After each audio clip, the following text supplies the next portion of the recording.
உங்கள் தந்தி1 தொலைக்காட்சியில் கருடா தினமும் காலை 6 மணிக்கு காண தவறாதீர்கள்.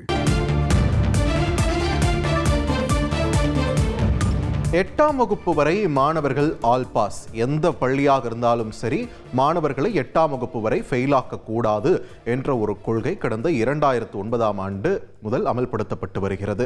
அந்த வகையில் பல்வேறு பள்ளிகளிலும் இதனால் மாணவர்களுடைய கல்வி இடைநிற்றலானது தடுக்கப்படும் என்ற ஒரு நோக்கத்தோடு தான் இந்த கொள்கையானது அமலுக்கு வந்தது. இந்நிலையில் இதனால் கற்றல் திறனில் குறைபாடு ஏற்பட்டு வருவதாக கடந்த சில ஆண்டுகளாகவே சில தரப்பிலிருந்து குற்றச்சாட்டுகளும் முன்வைக்கப்பட்டு வந்தன. அந்த வகையில் சில ஆண்டுகளுக்கு முன்னர் மகாராஷ்டிர மாநிலத்தில் இந்த 8ஆம் வகுப்பு வரை ஆல் பாஸ் என்ற ஒரு கொள்கை முடிவிலிருந்து அவர்கள் விலகி நின்றார்கள்.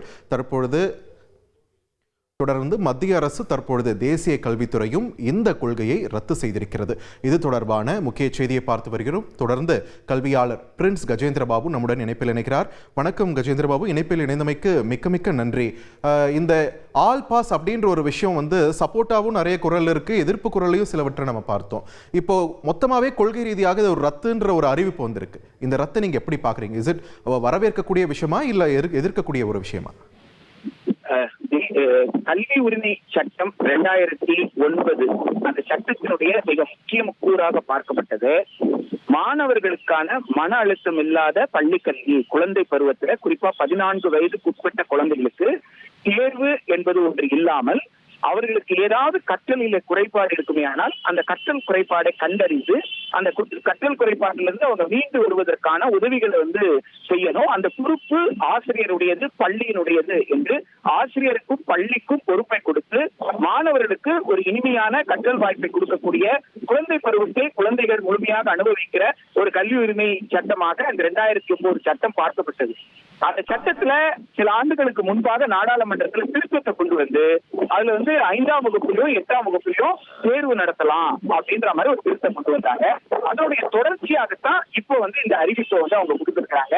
தமிழ்நாடு உள்ளிட்ட சில மாநிலங்கள் அதை ஏற்க இயலாது, 8ஆம் வகுப்பு வரை மாணவர்களுக்கு கட்டாயமான எந்த தேர்வையும் நாங்க நடத்த மாட்டோம் அப்படின்ற முடிவு எடுத்திருந்தாங்க. மாநிலங்கள் தான் பள்ளி கல்வியை பொறுத்தவரைக்கும் முடிவெடுக்கிற அதிகாரம் பெற்றதாக இருக்க வேண்டும். அதுதான் அரசியல் சட்டத்தின் நோக்கமும் கூட. இந்த முடிவை ஒன்றிய அரசு மாநில பள்ளிகள் மீது திணிக்க கூடாது. மாநில அரசுகள் 8ஆம் வகுப்பு வரை மாணவர்களை குழந்தை பருவத்திற்குண்டான அந்த தன்மையோடு படிப்பதற்கும் எந்த விதமான மன உளைச்சலுக்கும் உள்ளாகக்கூடிய தேர்வுகள் இல்லாமல் படிப்பதற்கும் உதவுவதுதான் சரியா இருக்கும். இல்ல, இந்த ஆல் பாஸ் அப்படின்றதுனால இந்த கற்றல் திறன்ல குறைபாடு ஏற்பட்டிருக்கு அப்படின்ற ஒரு குற்றச்சாட்டு சமீப நாட்களாக கொஞ்சம் வலுவாகவே வைக்கப்படுது. அந்த குற்றச்சாட்டுக்கு உங்களுடைய பதில் என்ன? அதான் ஆசிரியருக்கு கொடுத்த சம்பளத்தை மொத்தமா திரும்பி வாங்கிடுங்க. ஓராண்டு ஆசிரியரை நியமித்தால் ஆசிரியரை கற்றல் கற்பித்தல் பணி தவிர வேற எந்த பணிக்கும் ஈடுபடுத்தாம இருந்தீங்களா? ஆசிரியருக்கு சில அலுவல் பணி கொடுக்காம இருந்தீங்களா? 225 நாட்கள் குறைந்த அளவு ஆசிரியர் கற்றல் கற்பித்தல் பணியில் மட்டும் ஈடுபடக்கூடிய வகையில பள்ளி கல்வி சூழல் இருந்ததா என்பதை உத்தரவாதப்படுத்த வேண்டிய அவசியம் அரசுக்கு இருக்கிறது. அது எப்படி 365 நாள்ல 225 நாள் வகுப்புக்கு வந்த குழந்தைக்கு கற்றல் திறன் இல்லாமல் எப்படி போகும்? அப்ப கற்றல் திறன் இல்லாமல் போகிறது என்று சொல்வதே தவறு.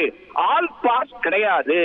குழந்தையை கற்க வைக்கிறோம். குழந்தை கற்பதை ஒவ்வொரு நிலையிலும் ஃபார்மேட்டிவ் அசஸ்மெண்ட், சம்மேட்டிவ் அசஸ்மெண்ட், ரெண்டு ஆய்வுகள் இருக்கு. அந்த ஆய்வுகள் மூலமாக அந்த குழந்தையோட வளர்ச்சியை மதிப்பிட்டு அந்த குழந்தை அடுத்த நிலைக்கு போவதற்கு உண்டான அடுத்த எல்லா உதவியும் செய்யறோம். ஒரு ஆல் பாஸ் என்று சொல்வதனால அந்த குழந்தைகளுக்கு எதையும் கற்றுக் கொடுக்காமல் அனுப்புகிறோம் என்பது அது தவறான வாதம், அது நியாயம் அல்ல.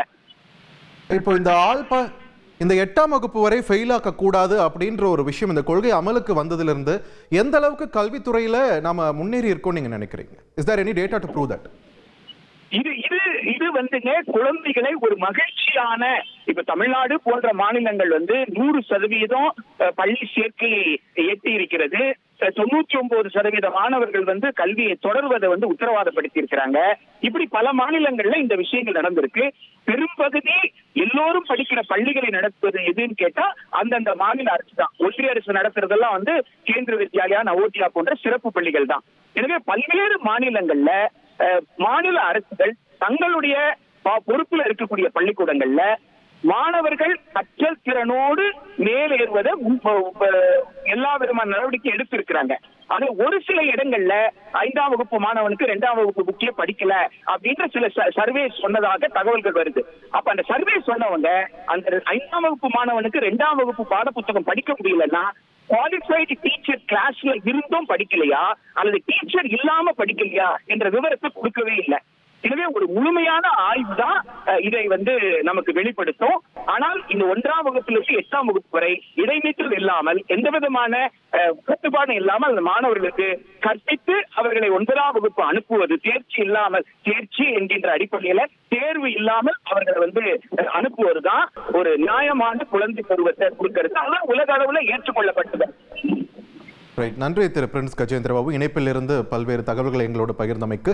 8ஆம் வகுப்பு வரை மாணவர்களை ஃபெயிலாக்க கூடாது என்ற ஒரு கொள்கையை ரத்து செய்திருக்கிறது தேசிய கல்வித்துறை. இது தொடர்பான அறிவிப்பு வெளியாகி இருக்கிறது. இதை அனைத்து மாநிலங்களும் ஏற்குமா, குறிப்பாக தமிழகம் ஏற்குமா அல்லது அமல்படுத்துமா என்ற ஒரு கேள்வியும் நம் முன் எழுந்திருக்கிறது.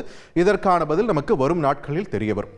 உங்கள் தந்தி ஒன் தொலைக்காட்சியில் கருடா தினமும் காலை 6 மணிக்கு காண தவறாதீர்கள்.